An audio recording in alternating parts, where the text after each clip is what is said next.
कि श्रीमद् भगवद गीता के पाठ से हमें क्या लाभ मिल सकता है या क्या लाभ मिलता है, उसका महात्म्य क्या है। और इस प्रकार से धीरे धीरे जब हमारे मन में श्रद्धा का उदय होगा तब उस वाणी को जरा और अच्छी तरह समझ सकेंगे और हमारे मन में ऐसी प्रेरणा रहेगी कि हम उसको अपने जीवन में उतार सकें और तभी हमारा जीवन सार्थक होगा, धन्य होगा।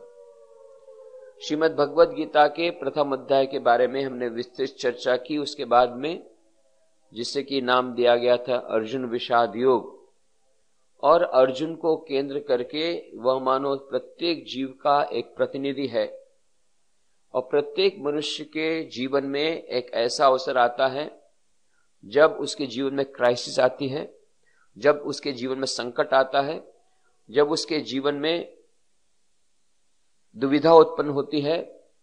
उसे न्याय का पक्ष लेना चाहिए अन्याय का, धर्म का पक्ष लेना चाहिए अधर्म का, कर्तव्य बोध और उसके स्वयं के मन का जो भाव, इन दोनों के बीच में, बुद्धि और मन के बीच की एक टकराहट होती है और वह असमंजस में पड़ जाता है, उसे क्या करना चाहिए।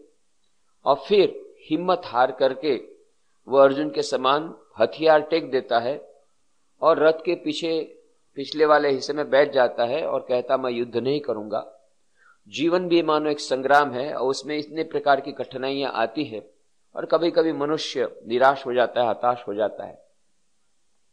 तो ऐसी परिस्थिति में श्री कृष्ण भगवान अर्जुन को द्वितीय अध्याय के प्रारंभ में ही उन्हें प्रेरित करते हैं कि यह कार्पण्य दो, यह जो हृदय की तुच्छ दुर्बलता, यह तुझे शोभा नहीं देती। क्लैब्यम मास मगमः पार्थ नैत्वत्तैहि उपपद्यते क्षुद्रम हृदय दौर्बल्यम त्यक्तोत्तिष्ठ परंतप।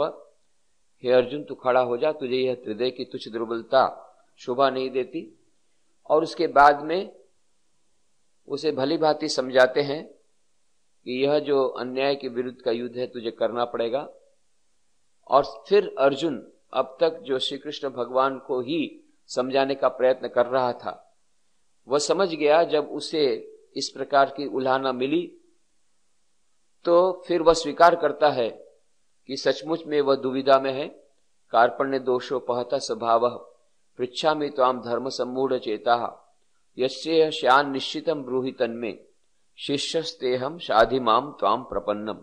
मैं आपका शिष्य हूं, मैं आपके शरण में आया, आप ही मुझे बताइए मुझे क्या करना चाहिए। और फिर श्री कृष्ण भगवान ने दूसरी जो उपदेश देने की बात की, परंतु अर्जुन फिर से वही अपनी बात दोहराता है कि मैं युद्ध नहीं करूंगा और बैठ जाता है। और उस समय श्री कृष्ण भगवान मानो हंसते हुए से वचन कहते हैं, अशोच्यान अन्वशोचस्तम प्रज्ञावादाश भाषसे गतासु न गतासुश्च नानु शोचंती पंडिता। तो बातें तो बड़ी बड़ी पंडितों के समान कर रहा है, पर तेरा जो आचरण है वो पंडितों के समान है। क्यों समान नहीं है? क्यों? क्योंकि जो सच्चे पंडित है, प्रज्ञावादी है, तुम तो प्रज्ञावाद के समान बात कर रहा है। और जो सच्चे पंडित है, जो सच्चे ज्ञानी है, वे गतासु न गतासुश्च नानु शोचंती। ये पंडित ये शोक नहीं करते, दुख नहीं करते, चाहे वो गत हो चाहे अगत हो, चाहे मरे हुए हो चाहे जीवित हो। क्यों? उनको मालूम है कि जीवन के बाद मृत्यु, मृत्यु के बाद जीवन, ये सब ये देह का स्वभाव है। परंतु देही जो है वो नित्य है। देही और देही के बीच का भेद वे जानते हैं। और वे जानते हैं कि नैनम छिंदन्ति शस्त्राणि नैनम दहति पावक न चैनम क्लेदयन्तापो न शोष्यति मारुतः अच्छेद्योयम अदायोयम अक्लेद्यो अशोष्येवच नित्य सर्वगत साणु अचलोयम सनातन। वह जो आत्मा है जो प्रत्येक जीव के भीतर में, वो तो सनातन है। उसे कोई भी प्रकार की अग्नि जला नहीं सकती, वायु सुखा नहीं सकती, पानी भिगा नहीं सकती, उसको कोई शस्त्र छेद नहीं कर सकते। ऐसा स्वरूप वह जान करके विचलित नहीं होता है। जिस प्रकार से तू विचलित हो रहा है और दुखी हो रहा है और चिंतित हो रहा है, शोकित हो रहा है, यह सब बताता है कि तू सच्चा पंडित नहीं, केवल पंडितों की बातें कर रहा है। और सच्चा ज्ञान क्या है ये सब बताते हैं। और यह जीवन जो आत्मा है उसकी नित्यता और जो देह की अनित्यता, ये सबका बखान करते हुए कहते हैं, वासांसि जीर्णानि यथा विहाय नवानि गृह्णाति दरो प्राणी तथा शरीराणि विहाय जीर्णानि अन्यानि संयाति नवानि देहि। जिस प्रकार से एक व्यक्ति पुराने वस्त्रों को त्याग देता है, उस प्रकार से यह जो आत्मा है यह पुराने शरीर को त्याग करके नए शरीर को धारण करते हैं। इसी का नाम पुनर्जन्म है। और पुनर्जन्मवाद और कर्मवाद ये दोनों एक दूसरे से किस प्रकार से जुड़े हुए हैं, और इस श्लोक के माध्यम से श्री कृष्ण भगवान हमारे समक्ष वह पुनर्जन्मवाद को प्रस्थापित करते हैं कि जातस्य ही ध्रुवो जन्म मृतस्य च तस्माद परिहार्य थे न त्वं शोचितुमर्हसि। जो इसका जन्म है उसका मृत्यु निश्चित है, जिसका मृत्यु है उसका जन्म निश्चित है। यह जो पुनर्जन्मवाद की प्रतिष्ठा करते हैं श्री कृष्ण भगवान, उसे भली भांति समझाने का प्रयत्न करते हैं। परंतु बाद में देखते हैं कि श्री कृष्ण भगवान ने जब देखा कि अर्जुन अभी उस ज्ञान योग के लिए अभी तैयार नहीं हुआ है, तब उसे दूसरे प्रकार से समझाते हैं कि अच्छा, तू यदि अपने आप को आत्मा अपने को नहीं मानता है, अपने आप को केवल देह मानता है, तो भी तुझे शोक करना उचित नहीं। क्यों? यदि तू अपने आप को क्षत्रिय समझता है, एक राजा मात्र समझता है, तो उसके हिसाब से भी तुझे यह शोभा नहीं देता, उसके हिसाब से भी तुझे युद्ध करना है। क्यों? क्योंकि यदि तू युद्ध में हारेगा, यदि तू युद्ध में जीतेगा तो स्वर्ग को तो तू पृथ्वी का भोग करेगा, सारी पृथ्वी तुझे तेरी हो जाएगी। और यदि मर भी जाएगा युद्ध करते करते, तो क्षत्रिय का यह स्वधर्म है लड़ाई करना। और ऐसा कहा गया कि क्षत्रिय यदि स्वधर्म का पालन करते हुए लड़ते हुए मर जाए धर्म के लिए, तो उसे उच्च गति प्राप्ति होती, स्वर्ग की प्राप्ति होती। तो दोनों प्रकार के तेरे हाथ में दोनों प्रकार से लड्डू है। तो यदि युद्ध करेगा तो जिएगा तो पृथ्वी को भोग करेगा, और मरेगा तो स्वर्ग को प्राप्त करेगा। दोनों प्रकार से तेरे हाथ में लड्डू है, यह भी समझाने का प्रयत्न किया। और फिर श्री कृष्ण भगवान ने यह जो अर्जुन के मन को भांप कर कहा, अच्छा, तू यो युद्ध नहीं करना चाहता, उसके दो ही तो कारण है ना। एक तो तुझे हारने का डर है, और दूसरा तुझे मारने का पाप लगेगा उसका भय है। यही तो बात है ना। अर्जुन ये स्वीकार करता है कि हाँ, मैं ये स्वीकार करता हूं कि मेरे में इस प्रकार का एक डर तो है कि मैं जीतूंगा या वो जीतेंगे, मैं जानता नहीं। तो बोले ये पहले से बोल देना था, इतना बड़ा लेक्चर दे रहा था, मुझे समझा रहा था कि युद्ध करना ठीक नहीं है। इसका मतलब है कि तुझे यह डर है, और दूसरा तुझे पाप का डर है कि द्रोणाचार्य और इतने बड़े हमारे गुरुदेव ऐसे द्रोणाचार्य, भीष्म पितामह, इनका वध करके मुझे पाप लगेगा। यही बात है। हाँ, तो तुझे अब मैं कर्मयोग का पाठ पढ़ाता हूं कि जिसमें कर्म करने से, कर्म कोई भी प्रकार का जो कर्म है वह तुझे पाप की ओर अग्रसर नहीं करेगा, बशर्ते यह कि तुझे अनासक्ति पूर्वक कर। और उसे तू वह जो कर्म है, यह कर्म तुझे कर्म योग बना दे, कर्म योग उसको तू बना दे, तो यह कर्म तुझे पाप की ओर ले जाएगा। वरन जो भी काम करेगा वह तुझे ईश्वर की प्राप्ति में सहायक बना देगा, पर उसे अनासक्ति पूर्वक करना पड़ेगा। और कर्मयोग का इस प्रकार से बखान करते हुए धीरे धीरे श्री कृष्ण भगवान 47वें अध्याय से लेकर, उस द्वितीय अध्याय के 47वें श्लोक से लेकर के उसे ले आते हैं 50वें श्लोक तक। 47, 48, 49, 50, इन 4 श्लोकों में भगवान श्री कृष्ण ने मानव जाति के लिए कर्मयोग का रहस्य खोल दिया। जहां कहा कर्मण्यवधिकारस्ते मां फलेषु कदाचन मां कर्म फले हेतुर्भु माते संगोस्त अकर्मणि और योगस्थ कुरु कर्माणि संगम त्यक्त्वा धनंजय सिद्ध सिद्ध समो भूत्वा समत्वम योग उच्यते दुरेणि अवरम कर्म बुद्धि योगात् धनंजय बुद्धौ शरणमन्विच्छ कृपणा फल हेतवः बुद्धि युक्त जहाति उभे सुकृत दुष्कृते तस्मात् योगाय युज्यस्व योग कर्मसु कौशलम। इन 4 श्लोकों के माध्यम से हम लोगों ने पिछली कुछ चर्चाओं में समझने का प्रयत्न किया था किस प्रकार से इन 4 श्लोकों को यदि हम अच्छी तरह समझ लें और अपने दैनिक जीवन के कार्य में उसको लगा लें, तो हमारा दैनिक जीवन में जो कुछ भी काम करते हैं, हमें जंगल में जाने की जरूरत नहीं, हिमालय में जाने की जरूरत नहीं, हम जो कुछ भी करते हैं उसी के द्वारा हम उस ईश्वर की प्राप्ति कर सकते हैं। वो एक कर्म अभी जो हमें बांधता है, जो कर्म हमें जहर के रूप में है, क्योंकि अच्छे कर्म है वो भी हमें बांधते हैं, क्योंकि वो हमें स्वर्ग की ओर ले जाएंगे, और बुरे कर्म भी हमें को बांधेंगे क्योंकि हम पाप की ओर ले जाएंगे, दुष्कर्म की ओर ले जाएंगे और निम्न योनि में ले जाएंगे। दोनों प्रकार से हमें बांधते हैं। यही कर्म हमें मुक्ति का साधन हमारे लिए हो जाएगा, ईश्वर प्राप्ति का साधन बन जाएगा, हमें योग हो जाएगा, यदि उसे हम जान ले कि कर्म का कौशल क्या है।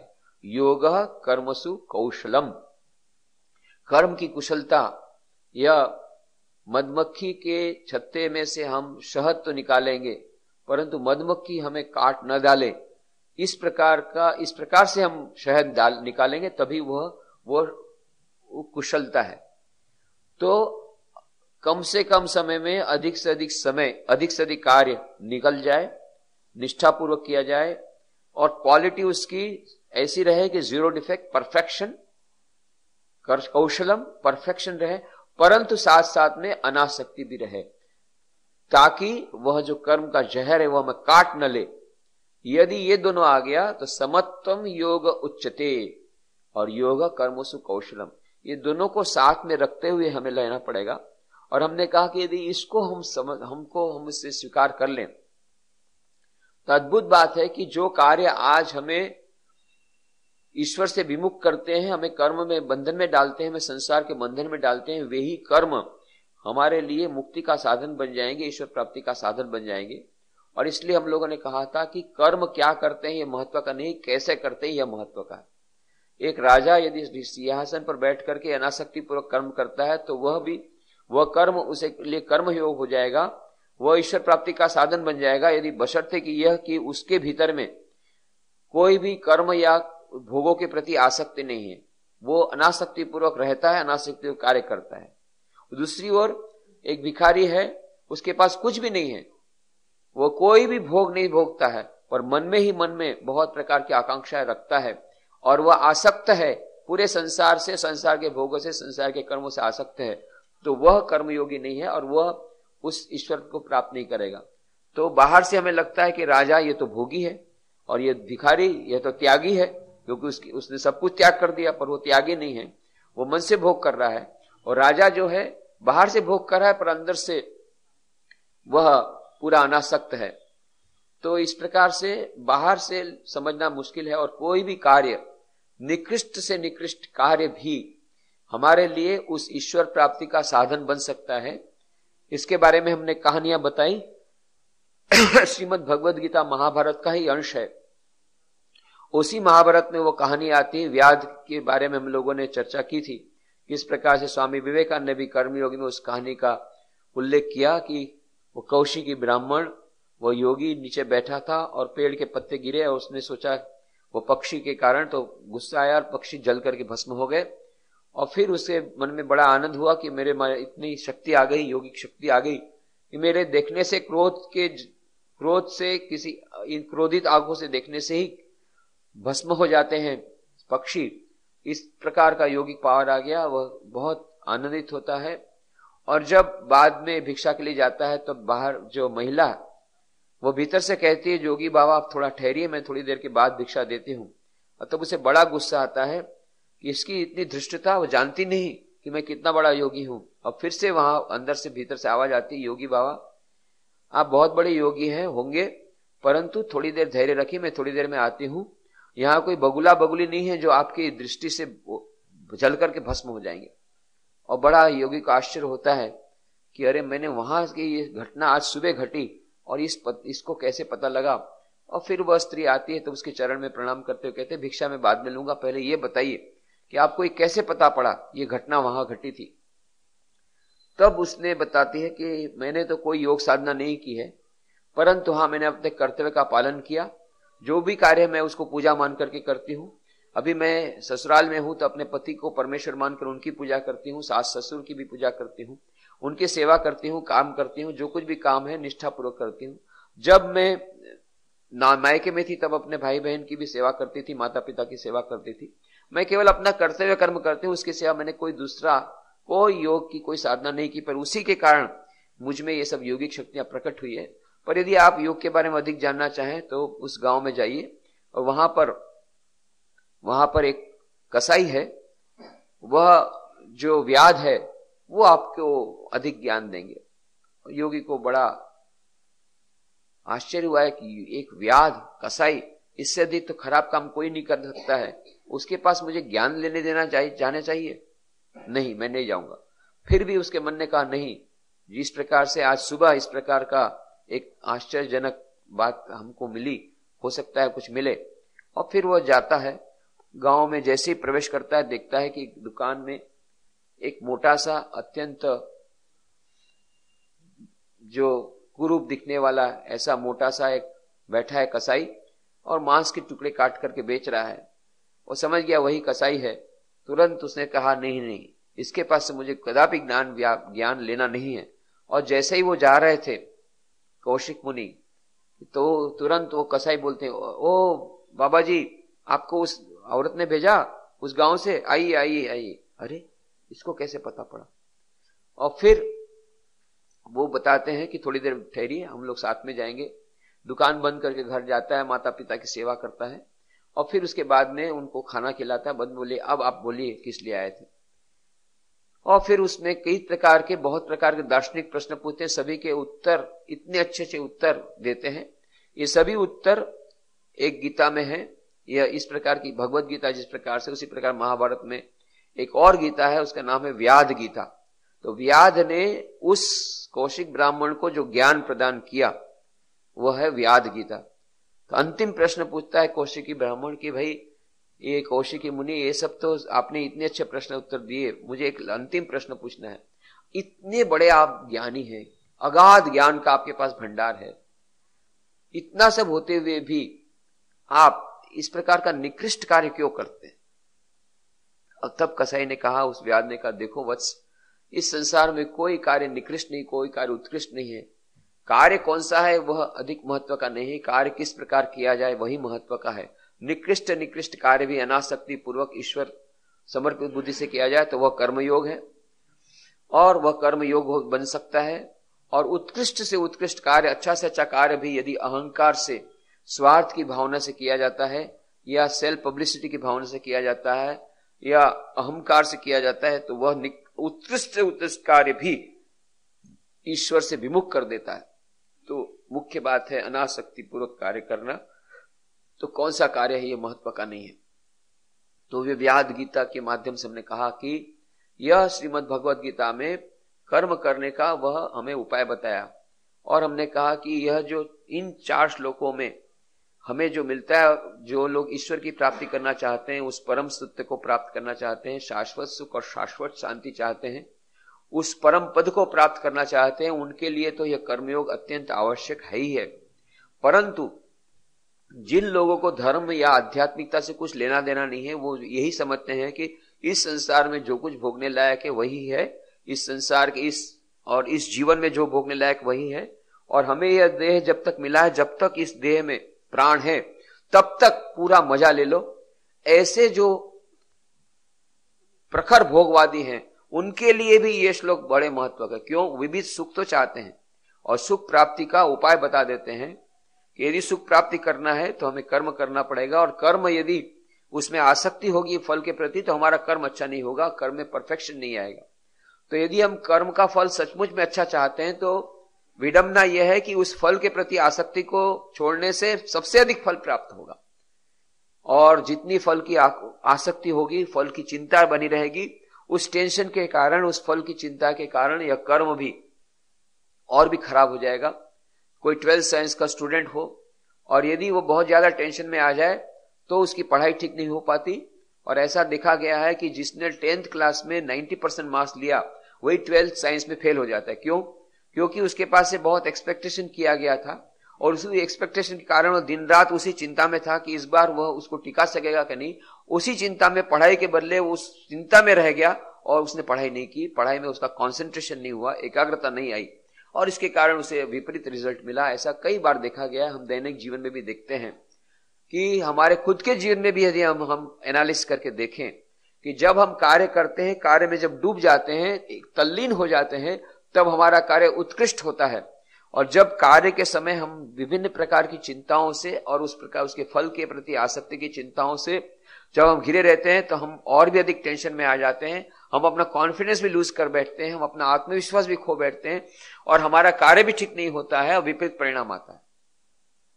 तो उसकी विस्तृत आलोचना करते हमने कहा था कि हमें भोक्तापन को भी त्यागना पड़ेगा, कर्तापन को भी त्यागना पड़ेगा यदि हम सचमुच में कर्मयोगी बनना चाहते हैं और इस प्रकार से दैनिक जीवन में सुख शांति सफलता प्राप्त करना चाहते हैं और शाश्वत सुख और शाश्वत शांति सफलता चाहते हैं, तो हमें इस कर्मयोग का आचरण करना पड़ेगा।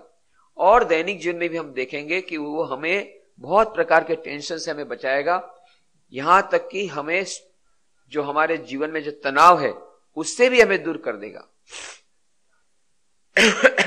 अभी अभी चिंतन शिविर हुई थी कुछ दिन पहले वहां पर चांपानेर में, तो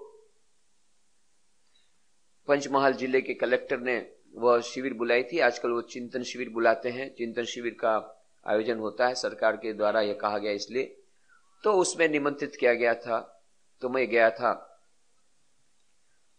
तो वो प्रश्न, वो management leadership for the new millennium, ये सब विषय के बाद कुछ प्रश्न आए, तो एक बहन जी ने प्रश्न किया कि ये सब तो ठीक है, परंतु वो टेंशन का जो है वो कैसे करें, टेंशन का मैनेजमेंट। यह जो प्रॉब्लम समस्या हो जाती है कि कभी कभी हम न चाहते हुए हमें क्रोध आ जाता है, न चाहते हुए हमारे में रिएक्शन आ जाता है और मन इस प्रकार से उद्वेलित हो जाता है, तो उसके लिए क्या किया जाए।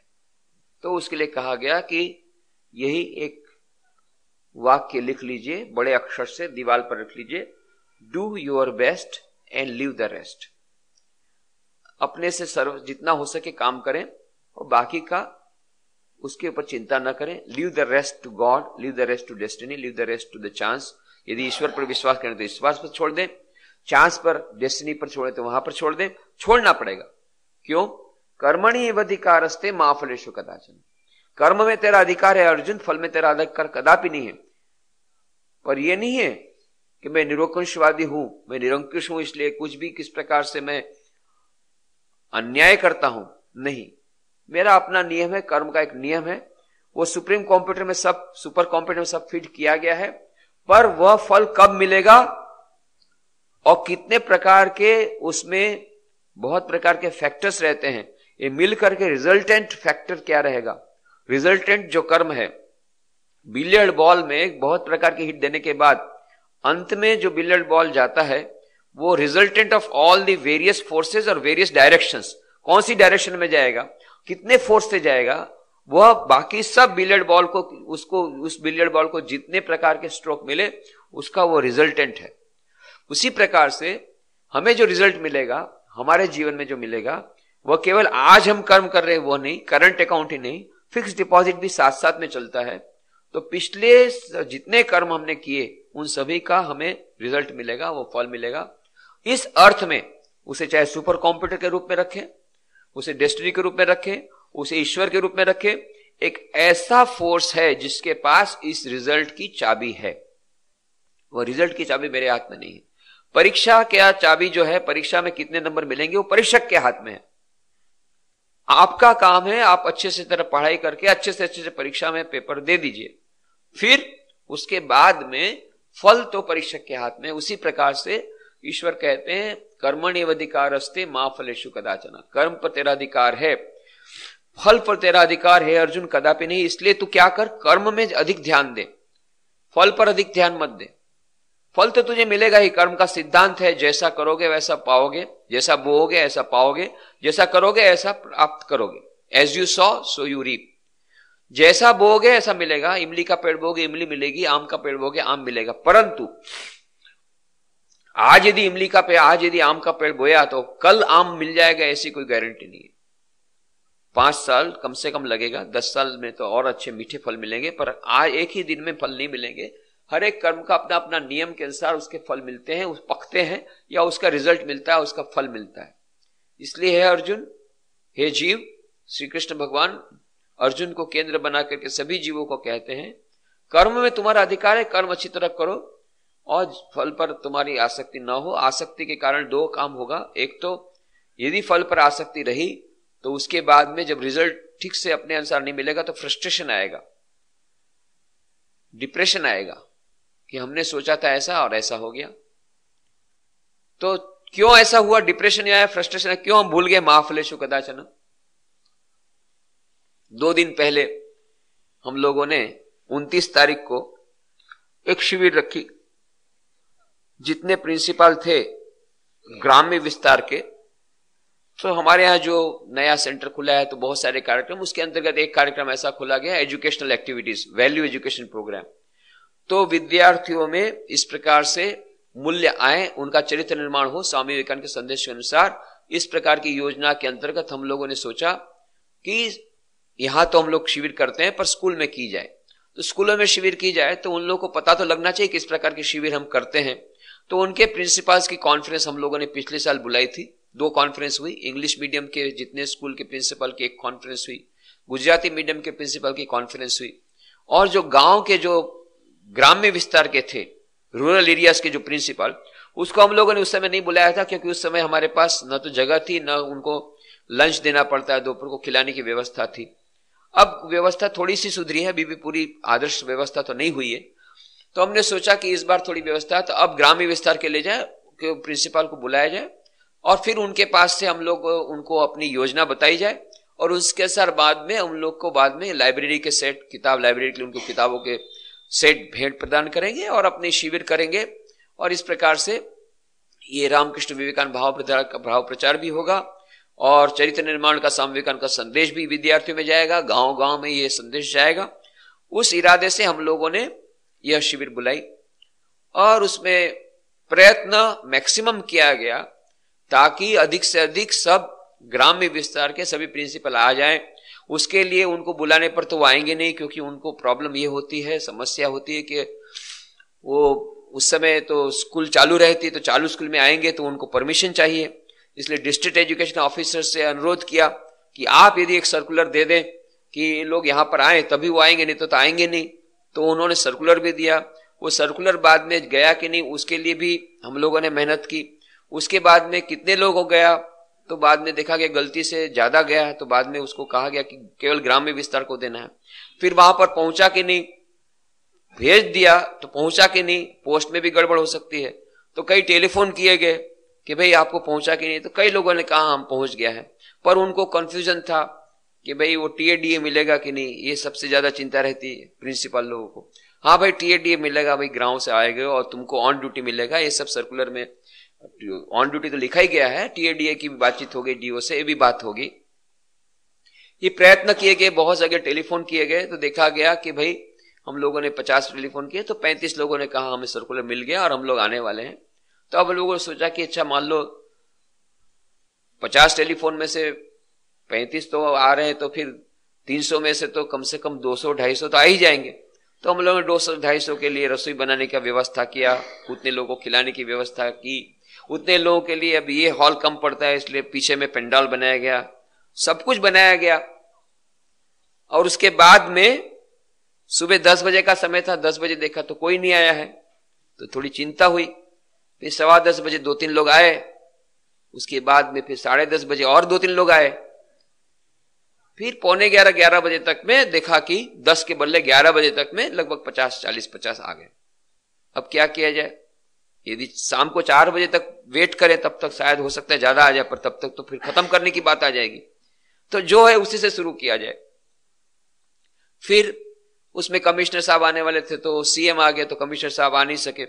फिर डीओ स्वयं आने वाले थे, वो भी सीएम अचानक उनका प्रोग्राम बन गया, चीफ मिनिस्टर, वो भी आ नहीं पाए। तो ठीक है, अभी उद्घाटन वो रामकृष्ण शारदा देवी स्वामी विवेकानंद को प्रणाम करके शिविर शुरू की गई 11 बजे। तो उस समय थोड़ी सी निराशा, तो एक साथ उन लोगों को पूरा का पूरा हम लोगों ने 200 सेट बना के रखे, 250 सेट बना के रखे किताबों को गिफ्ट देने के लिए। रसोइयों को बोल के रखा भाई देखो 250 लोग खाना खाएंगे, उसके इसलिए खाना रखना। ये सब इतना प्रयत्न किया और उसके बाद में देखा कि मतलब 60-70 आए हैं, तो निराशा हुई, मूड ऑफ हो गया, नहीं लेक्चर नहीं देना आज, छोड़ दो, रिजेक्ट करो। तुरंत ये श्लोक याद आ गया। ये देखो निराशा क्यों आई, गीता पर प्रवचन करते पर तो हम लोग उसको ग्रहण नहीं करते। कर्मणि अधिकारस्ते मां फलेषु कदाचन। अर्जुन तो पहले ही कहा था अरे फल की तेरे हाथ में है ही नहीं, तेरा कर्म में अधिकार है, फल में नहीं है, पहले बताया था, तो भूल जाता है, इसीलिए निराशा आती। अरे हमने अपना बेस्ट प्रयत्न किया, अब अगले बार और भी ज्यादा प्रयत्न करेंगे, भाई सर्कुलर में लिखा देंगे टीएडी मिलने वाला है, और अच्छी तरह प्रयत्न करेंगे और अच्छा सर्कुलर देंगे। अभी हमारी दृष्टि में हमने we have tried our best, we should have left the best, left the rest. हमने लेफ्ट रेस्ट नहीं किया, हमने सोचा वाह इतने सारे प्रिंसिपल आएंगे, सबको अपनी योजना बना देंगे और इस प्रकार से सारा हमारा साल का कैलेंडर बन जाएगा, कहां कौन से गांव में हमारी यूनिट जाएगी। ये सब हम लोगों ने मन में बहुत अच्छे से प्लान अच्छे हैं, कार्य अच्छा है, आदर्श अच्छा कार्य है। स्वामी विवेकानंद के संदेश को फैलाना कोई खराब काम नहीं है, अच्छा काम है, उन्नत काम है। पर गलती कहां हो गई? गलती ये हो गई कि रिजल्ट हमारी इच्छा के अनुसार ही होगा। नहीं, हमारा काम था, हमने रिक्वेस्ट किया, वो भी बहुत अच्छा किया, डीओ को रिक्वेस्ट किया, सर्कुलर निकाला, वो भी बहुत अच्छा काम किया, फिर टेलीफोन कराया to confirm that they are coming और नॉट, ये भी अच्छा किया। यही कि हम लोगों ने परसेंटेज लिया, पूरे 250 लोगों को टेलीफोन करते तो और अच्छा रहता, और उस सर्कुलर में टीएडी लिखाते तो अच्छा रहता। तो ठीक है, next time we will try a more best. अभी तक तो हमने अपनी स्थिति से बेस्ट किया था, उसमें कुछ खामियां रहेगी, परफेक्शन नहीं था। कर्मसु कौशलम कहा है, वो भी श्री कृष्ण भगवान का संदेश भूल गए। योगा कर्मसु कौशलम, कर्म की कुशलता ही योग है, तो कुशलता तो हमारी है ही नहीं, हमने परफेक्टली काम नहीं किया। परफेक्टली काम कब रहता कि 250 के 250 स्कूलों को हम यदि टेलीफोन करते और उस सर्कुलर में लिखवा देते कि टीएडी भी मिलने वाला है, तो परफेक्ट काम होता। तो अगले समय परफेक्ट काम करेंगे, ये हमको लेसन मिला। परंतु निराशा क्यों आई? क्योंकि हमने यह सोचा था कि 250 प्रिंसिपल आएंगे और आए मात्र 70। पर यदि हम ये श्लोक पढ़ लेते ठीक से, कर्मण्येव अधिकारस्ते मा फलेषु कदाचन, कर्म में तेरा अधिकार है, फल में तो तेरा अधिकार है नहीं। कितने आएंगे वो मैं देखूंगा, जिनके भाग्य में होगा वही लोग आएंगे, जिनके भाग्य में भी नहीं है वो कैसे आएंगे? यहां पर नहीं आ सकते। इस महान स्थान पर जिनके अभी तैयारी नहीं है उनके मन में, नहीं आ सकते, तो भगवान ही उनको रोक देंगे आने के लिए, कुछ न कोई बहाने से कुछ न कुछ होगा, या उस सर्कुलर मिलेगा नहीं, या निकलने होंगे तभी उसी समय कुछ कार्यक्रम दूसरे बन जाएंगे, नहीं आ सकेंगे। कहने का मतलब, यदि कर्मयोग की इस योजना को स्वामी श्री भगवान श्री कृष्ण ने जो बताया उसको हम अपना लें तो फ्रस्ट्रेशन नहीं रहेगा। I have tried my best, do your best, leave the rest. हमने अपना प्रयत्न तो किया ना, जितना अधिक से अधिक हो सके। नेक्स्ट टाइम अच्छा, ज्यादा अच्छा प्रयत्न करेंगे। निराश होने की बात नहीं। क्यों निराशा हताशा कब आती है? जब हम ये कहते क्यों ऐसा नहीं हुआ, क्यों 250 नहीं आए, ये प्रश्न पूछने का अधिकार हमें नहीं। क्यों?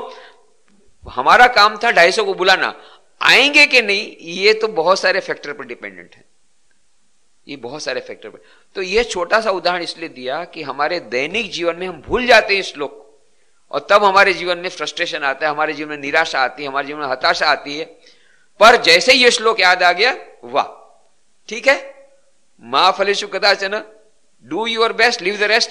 जो भगवान की इच्छा, हमने तो अपना प्रयत्न पूरा किया, अब जो 70 है उन्हीं को अच्छे से अच्छा हम लोग देने का प्रयत्न करें। फिर हमने देना शुरू किया, तो बाद में देखा फीडबैक बहुत अच्छा है, सब लोगों ने कहा नहीं बहुत अच्छा लगा। और यदि हम उसी समय छोड़ देते, हटाओ भाई 250 के बदले 70 आए, छोड़ दो, खाना खा के उनको छोड़ दो, हमको नहीं करना है, ये सब शिविर वगैरह नहीं करना है, बेकार है, फ्रस्ट्रेशन आ गया, निराशा आ गई, हताशा आ गई, जाने दो, हमको वैल्यूजन प्रोग्राम नहीं करने, उनको नहीं इंटरेस्ट है तो मैं क्या करूंगा, मैं क्यों करूंगा भाई, मेरे को क्या कोई गरज है क्या, पागल कुत्ते ने काटा है, जाने दो, मैं भी अपना गीता का पाठ करूंगा, उन लोग को भी जाने दो, जाओ खाना खा के जाओ, भग जाओ। इस प्रकार का रिएक्शन आता है। क्यों? मां फलेषु कदाचन, ये हम लोग ने ले लेना। अरे हमने तो अपना प्रयत्न करना है, बाद में फल तो भगवान की इच्छा पर है, जैसा उनको होगा वो करेगा। कर्म करने से हमारे भीतर की चित्त शुद्धि होगी, हमारा परफेक्शन होगा, इसके लिए कर्म है, बाहर का फल तो हमारे हाथ में है नहीं। तो फल क्या हुआ क्या नहीं, इस पर हमारी दृष्टि नहीं रहनी चाहिए। फल के प्रति आसक्ति रहेगी तब हमारे जीवन में फ्रस्ट्रेशन आएगा। उल्टा भी हो सकता है, यदि उस शिविर में सब 250 आते और बहुत ही अच्छा फीडबैक आता तो अहंकार भी आ सकता था, देखो क्या शिविर हम लोगों ने किया, इतना अच्छा फीडबैक, क्या प्रशंसा हुई, बहुत अच्छा काम हमने कर डाला। तो वो भी हमारे लिए आध्यात्मिक रूप से गिराने का काम करता है। अहंकार जब आया तो फिर आध्यात्मिक अवनति आ गई। दोनों ओर से आसक्ति, फल के प्रति आसक्ति दोनों प्रकार से हमारे लिए जहर के स्वरूप है। यदि अच्छा फल मिलता है तो अहंकार बढ़ता है, हमारे अनुकूल फल नहीं मिलता है तो निराशा आती है। कर्मणि वधिकारस्ते मां फलेषु कदाचन रखने से यह जो निराशा हताशा भी नहीं आती, अहंकार भी नहीं आता, और वह कार्य सर्वश्रेष्ठ होता है। क्यों? उसके भीतर में हमारा अहंकार नहीं है, स्वार्थ, सूक्ष्म स्वार्थ रहता है। हर एक कार्य के साथ थोड़ा थोड़ा स्वार्थ रहता है, थोड़ा सूक्ष्म स्वार्थ रहता है। वो स्वार्थ जितना कम होगा उतना परफेक्ट हमारा कार्य बनेगा। इसीलिए कहा सुकृत दुष्कृते तस्मात् योगाय युज्यस्व योग कर्म सुकौशलम। समत्वम योग उच्यते, समत्व बुद्धि की बात कही। सिद्धि असिद्धि में समबुद्धि रहना, सुकृत दुष्कृत उसमें भी समबुद्धि रहना, और योग कर्म सुकौशलम। इस प्रकार से श्री कृष्ण भगवान ने यह बताया कि यदि हम कर्म योग को अपने दैनिक जीवन में आचरण करें, यदि करना चाहें, तो जितने हम निकृष्ट हम लोग जो भी काम करते हैं, जो भी काम होगा वह कार्य पूजा बन सकता है, हमारे लिए उस परम पद की प्राप्ति का साधन बन सकता है। उसकी बात अभी बात में बताएंगे कि अर्जुन के मन में स्वाभाविक प्रश्न होता है कि आपने कहा कि भाई फल के प्रति आसक्ति न हो, बिना फल के आसक्ति के तू कर्म कर तो श्रेष्ठ कर्म बनेगा, पर फिर भी बाद में एक प्रश्न का उत्तर तो रह ही जाता है कि फायदा क्या होगा। मान लो इस प्रकार से हम कर्म योग करेंगे तो भी फायदा क्या होगा। अच्छा, अनासक्ति पूर्वक यदि कर्म करेंगे, जैसा आपने बताया उस प्रकार से कर्म योग करेंगे तो फायदा क्या होगा। तो फायदा के बिना तो चलता नहीं है। अर्जुन और सब हमारे समान ही है, अर्जुन भी। तो श्री कृष्ण भगवान समझ गए कि अब इसको फायदा बताना पड़ेगा, ले फायदा बताते हैं। कर्मजम बुद्धि युक्ता ही फलम त्यक्त्वा मनीषिणा जन्म बंध विनिर्मुक्ता पदम गच्छन्ति अनामयम। क्योंकि बुद्धि युक्ता, बुद्धि योग युक्त मनीषिण ज्ञानी जन कर्मजम कर्मों से उत्पन्न होने वाले फलम फल को त्यक्त्वा त्याग कर जन्म बंध विनिर्मुक्ता जन्म रूप बंधन से छुटे हुए अनामयम निर्दोष अर्थात अमृतमय पदम गच्छन्ति परम पद को प्राप्त होते हैं। ये परम पद को प्राप्त हो जाते हैं जो लोग इस प्रकार से कर्मयोग का आचरण करते हैं। कर्म की आसक्ति तो दैनिक जीवन में तो उनको सुख शांति मिलती है, क्योंकि हताशा भी नहीं आती, अहंकार भी नहीं आता, गुस्सा भी नहीं आता। गुस्सा कब आता है कि मैंने जैसा छोटा सोचा था ऐसा नहीं हुआ, तो याद रखना चाहिए फल तुम्हारे हाथ में है ही नहीं। मैंने सोचा था ऐसा नहीं हुआ, मैंने, तो तुरंत फिर बाद में गुस्सा आता है। मैंने सोचा था ऐसा नहीं हुआ, गुस्सा आ गया। जितना हम लोग अपने विश्लेषण करें, गुस्सा कब आता है? एक ही, मैंने सोचा था ऐसा नहीं हुआ इसलिए गुस्सा आया, मैंने सोचा था ऐसा नहीं हुआ इसलिए हताशा आई, मैंने सोचा था ऐसा नहीं हुआ निराशा आई। तो मैंने जो सोचा था, एक बार यदि याद रहे कि मैं जैसा सोचूंगा ऐसा सभी समय मिलेगा, ऐसा नहीं हो सकता, क्योंकि फल मेरे हाथ में नहीं है, फल उस सुपर कंप्यूटर के हाथ में है। मेरे हाथ में केवल कर्म है, इसलिए मेरा कर्म मैं किए जाऊंगा to the best of my ability, to the best of my capacity, to the best of my knowledge. मेरे पास जितनी कैपेसिटी है, जितना सामर्थ्य है, उसके अनुसार मैं अपना सर्वश्रेष्ठ कार्य करूंगा। After all what can I do? मैं क्या बेस्ट से अधिक काम कर सकता हूं? सर्वश्रेष्ठ से अधिक श्रेष्ठतर कार्य हो सकता है? Good, better, best. गुड अच्छा कार्य, बेटर उससे अच्छा कार्य, उत्कृष्टतर कार्य, और बेस्ट उत्कृष्टतम कार्य। अब उत्कृष्टतम के बाद भी कोई है क्या? तो मैं तो बेस्ट पॉसिबल काम मैंने किया अंडर द सर्कमस्टेंसेस, बस। Now forget about the result. जो आता है उसको एक्सेप्ट कर लो। स्पोर्ट्समैन स्पिरिट उसको बोलते हैं, स्पोर्ट्समैन स्पिरिट। अभी तो स्पोर्ट्स में भी स्पोर्ट्समैन स्पिरिट नहीं है। स्पोर्ट्समैन स्पिरिट किसको बोलते हैं? ये खेल है, जीवन भी एक खेल है। कभी सुख मिलेगा, कभी दुख मिलेगा, कभी हार मिलेगी, कभी जीत मिलेगी, ये सबको स्वीकार कर लो। जब खेल खेलते हैं तो एक को तो जीतना है, एक पार्टी को, एक को हारना है। तो जो पार्टी हारेगी उसको यदि दुखित होगी तो फिर कभी ना कभी दुखित होना ही पड़ेगा, क्योंकि आप हार जीत तो चलती रहती है। तो जीत और हार दोनों को समान रूप से स्वीकार करो। स्पोर्ट्समैन स्पिरिट्स, तो स्पोर्ट्समैन स्पिरिट यदि हमारे जीवन में आ जाए कि ठीक है, हमने अपना प्रयत्न किया, जीतने का। बस अब जीत या मिली या हार, उसको स्वीकार कर लो। Do your best and leave the rest. तो इस प्रकार की भावना यदि हमारे मन में आ जाए तो दैनिक जीवन में तो सुख शांति मिलेगी। और फिर श्री कृष्ण भगवान बोलते हैं कि यदि सचमुच में तो इस प्रकार से कर्म योग की साधना कर सकेगा तो क्या होगा? बुद्धि योग युक्त ज्ञानी जन कर्मों से उत्पन्न वाले फल को त्याग कर जन्म रूप बंधन से छूटे हुए निर्दोष अर्थात अमृतमय परम पद को प्राप्त होते हैं।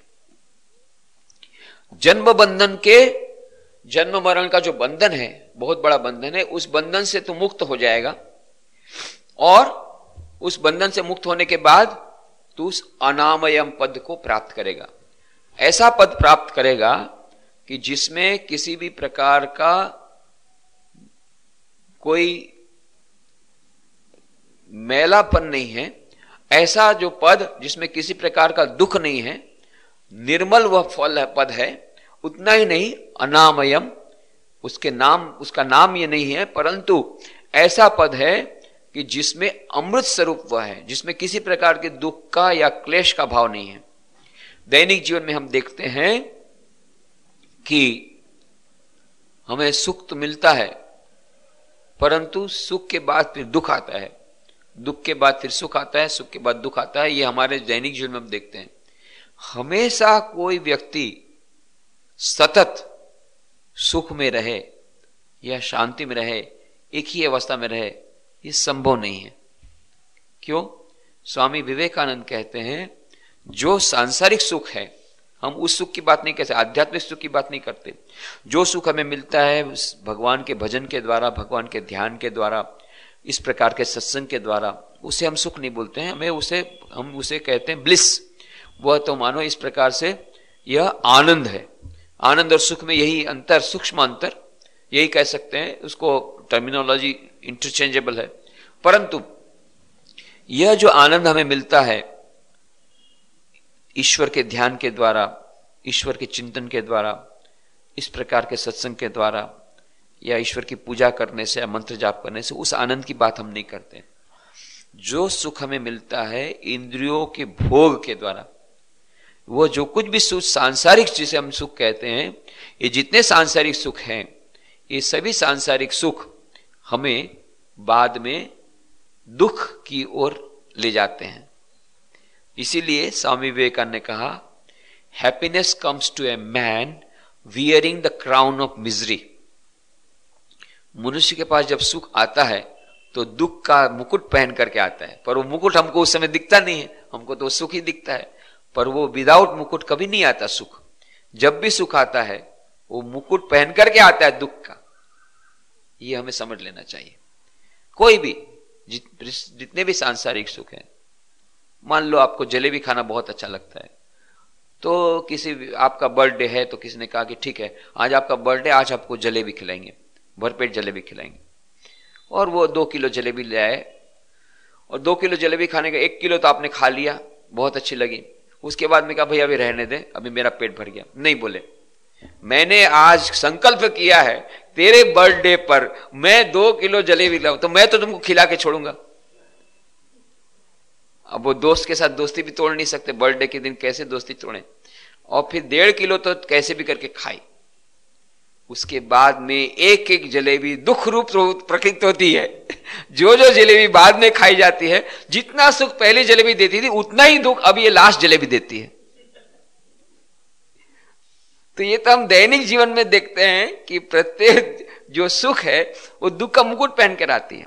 एक सुख की लिमिट हो गई, पर वही चीज हमें वो दुख की ओर प्रवृत्त करती है। एक लिमिट आ गई इंद्रियों की, उसके बाद में, और फिर जो शरीर इतना सुंदर दिखता था, इतना ब्यूटी क्लिनिक में गया था, वही शरीर जब बूढ़ा हो जाता है तो उसमें झुर्रियां आ जाती है। वो अच्छा नहीं दिखता देखने में, आईना देखने की इच्छा नहीं होती। उस समय सारा दिन आईना देखते थे, अब आईना देखने की इच्छा नहीं होती। क्यों? वही शरीर है। परिणाम, happiness comes to a man wearing the crown of misery. प्रत्येक सुख के साथ वो दुख जुड़ा हुआ है। यही बात पतंजलि ने बहुत अच्छी तरह बताई है।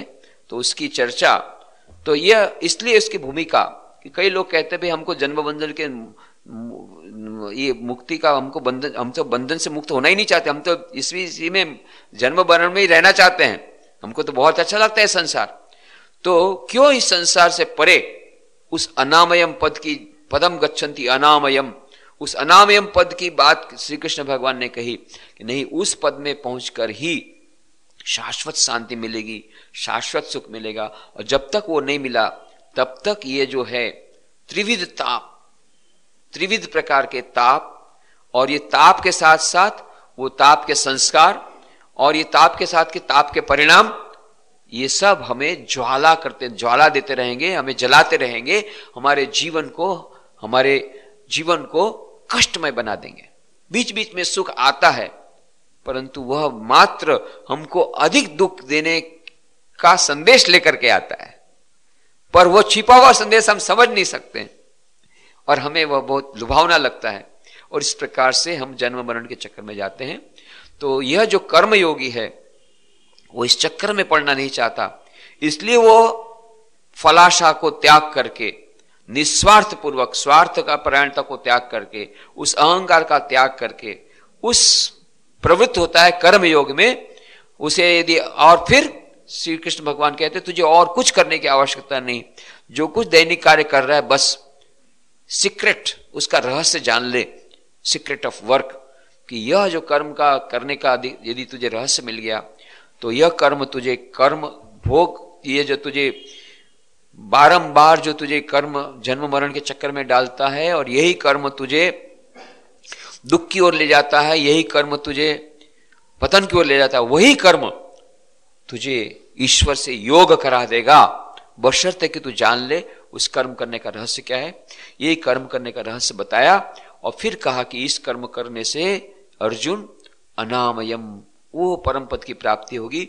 ये परम पद की प्राप्ति क्यों करनी चाहिए, कैसा है ये परम पद, और इसके बारे में पतंजलि ने क्यों कहा कि इस प्रकार से ये अनामयम पद की ओर हमें जाना चाहिए, ये सभी बातें, इनकी चर्चा हम लोग अगले रविवार को करने का प्रयत्न करेंगे। आज हम यहीं पर समाप्त करें।